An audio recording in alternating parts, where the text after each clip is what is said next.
Hello and welcome to the global affairs today. दोस्तों, DRDO से sadly कहना पड़ रहा है कि हनी ट्रैप का केस निकल कर आ रहा है, जिसमें पाकिस्तान के एक आईएसआई एजेंट ने लड़की बनकर एक डीआरडीओ के हमारे साइंटिस्ट के पास से सारी इंफॉर्मेशन निकाल ली।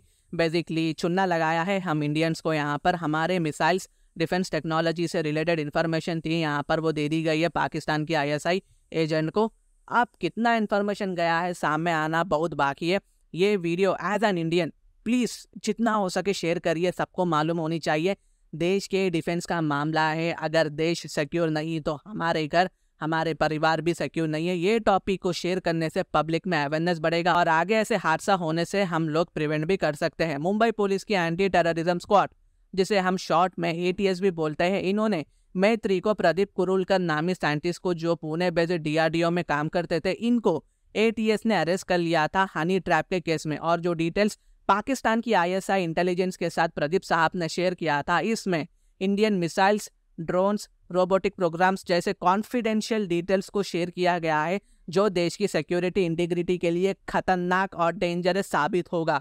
कल को पाकिस्तान हमारे ही मिसाइल बनाकर हम पर ही हमला कर सकता है और इसके चलते एटीएस ने 1600 पेजेस की चार्जशीट को फाइल कर दी प्रदीप साहब पर। अब आप लोग पूछोगे, ठीक है तो ये सब मामला था, लेकिन हुआ कहाँ से ये मामला शुरू होता है जून 2022 को, यानी एक साल पहले प्रदीप साहब को मैसेज आता है व्हाट्सएप पे या इंस्टाग्राम से, जो भी है सोशल मीडिया पे ही आता है, और मैसेज भेजने वाले का नाम होता है ज़ारा दास गुप्ता। नाम भी देखो कैसा यूनिक बनाया है पाकिस्तानियों ने। मगर प्रदीप साहब एक्सेप्ट कर लेते कि हाँ ये ज़ारा है, और ज़ारा नामी लड़की ने प्रदीप साहब को कहा है कि वो प्रदीप साहब के लिए बहुत ही स्ट्रॉन्ग फीलिंग रखती है। और बाद में ज़ारा ने बहुत प्यारी प्यारी मीठी मीठी बातें करके कन्वर्सेशन शुरू किया यहाँ पर। तो यहाँ पर मतलब कहना तो नहीं चाहिए, लेकिन बेबी जैसे वर्ड्स का भी यहाँ इस्तेमाल किया गया है। तो प्रदीप साहब को क्या पता था कि ये ज़ारा के पीछे एक पाकिस्तानी आईएसआई एजेंट है, जो आगे चलकर उनकी दुनिया को हिलाकर रख देगी, उनकी दुनिया तबाह कर देगी। और आज प्रदीप साहब बहुत ही रिग्रेट फील कर रहे होंगे ये गलती को याद कर। चार्जशीट में ये भी बात लिखी गई है कि ज़ारा प्रदीप साहब के काम को लेकर बहुत ही एक्साइटेड थी, और इसने बातों बातों में देखिए ये बात करने का एक प्रोफेशनल तरीका होता है। जैसा ही सवाल का जवाब आपको सीधा सीधा नहीं मिलता पूछने पर, वो उसको गोल घुमाकर, ये वो बात लगाकर गोल घुमा के फिरा के पूछने से आपको उसका जवाब मिल जाता है। ये इंसान की साइकोलॉजी से खेलकर इसका जवाब लिया जाता है।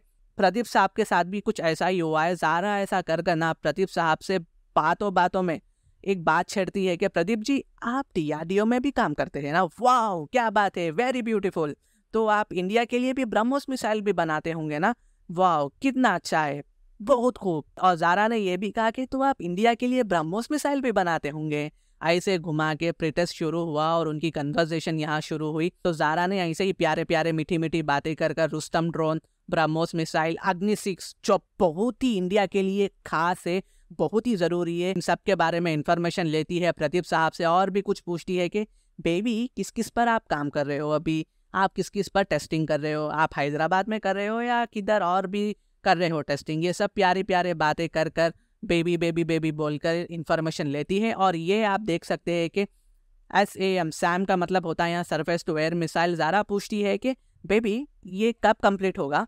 प्रदीप साहब बोलते हैं यहाँ पर कपल ऑफ वीक्स में ये कंप्लीट हो जाएगा। फिर ज़ारा पूछती है कि एयरफोर्स को दोगे या आर्मी को दोगे। प्रदीप साहब बोलते हैं कि ये सरफेस टू एयर मिसाइल हम एयरफोर्स और आर्मी दोनों के लिए देंगे। देखिए कितनी कॉन्फिडेंशियल बात थी ये लीक हो गई। और ऐसा ही ये लोग चलते गए। इवेंचुअली कुछ महीने बाद दिसंबर 2022 में प्रदीप साहब को होश आया। उनको लगा कि ज़ारा बार बार सिर्फ डीआरडीओ के रिलेटेड ही पूछ रही है, कुछ और बातें ज़्यादा नहीं कर रही है। मतलब इनको लगा कि ज़ारा की जगह कोई और भी आदमी है, उनका जो मतलब डिटेल्स लेना चाह रहा है, हो सकता है। तो इन्होंने यहाँ ये नंबर को ब्लॉक ही कर दिया। बाद में इनको दूसरे नंबर से भी आया, तो मतलब लेकिन तब तक अथॉरिटीज़ को यहाँ खबर लग चुकी थी। थैंक्स टू डीआरडीओ ऑफिशियल्स और हमारे इंटेलिजेंस एजेंसीज, इन्होंने कम से कम बाहर तो लाया, वरना पाकिस्तान न जाने और क्या क्या कर बैठता। और हमें पता ही नहीं चलता कि पाकिस्तान हमारी जैसी टेक्नोलॉजी कैसे बना पा रहा है।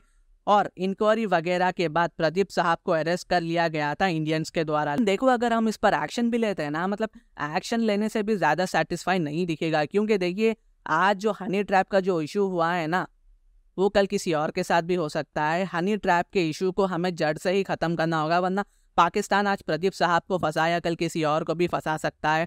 तो as per my view, my suggestion, जितने भी हायर गवर्नमेंट ऑफिशियल के जो ऑफिसर्स होते हैं, उनके पास के लोग जो होते हैं अतराफ, उन चाहे वो मे बी DRDO हो गया, इसरो हो गया, मिलिट्री पर्सनालिटी हो गई, इन सभी को ना गवर्नमेंट के द्वारा ना एक ऑफिशियल फ़ोन देना चाहिए जिसमें सिर्फ ऑफिशियल नंबर ही होंगे और बाहर का कोई थर्ड आदमी इस पर चैट नहीं कर सकेगा। और ये रूल लगा देना चाहिए, और जो भी ऑफिशियल बात होगी ये गवर्नमेंट के द्वारा दी गई ऑफिशियल फ़ोन पे ही होगी, दूसरे फ़ोन पे चाहकर भी नहीं होगी। वरना ऐसा अगर कोई करेगा तो उस पर स्ट्रिक्ट कार्रवाई होगी, एक्शन होगा। क्योंकि देखिए, हम 24 घंटे इनके पर्सनल कॉन्टैक्ट पर निगरानी नहीं कर सकते। पर्सनल होता है, ऑफिशियल होता है। और हम सोशल मीडिया ऐप को ना यूज़ करने से भी ज़्यादा रोक नहीं सकते। वो कभी कभी छुप के भी कोई ना कोई यूज़ तो कर लेगा। मानता हूँ मिलिट्री में जो लोग हैं वो सोशल मीडिया नहीं यूज़ करते। मिलिट्री पर्सनल ही होता है और सिविल सिटीज़न ही होता है। बहुत फ़र्क होता है। तो फ्यूचर में देखना होगा कि क्या होगा इस पर। और इंडिया से रिलेटेड इंटरनेशनल अफेयर्स के लिए आप मेरे चैनल को सब्सक्राइब कर देना। Thank you so much and God bless you all.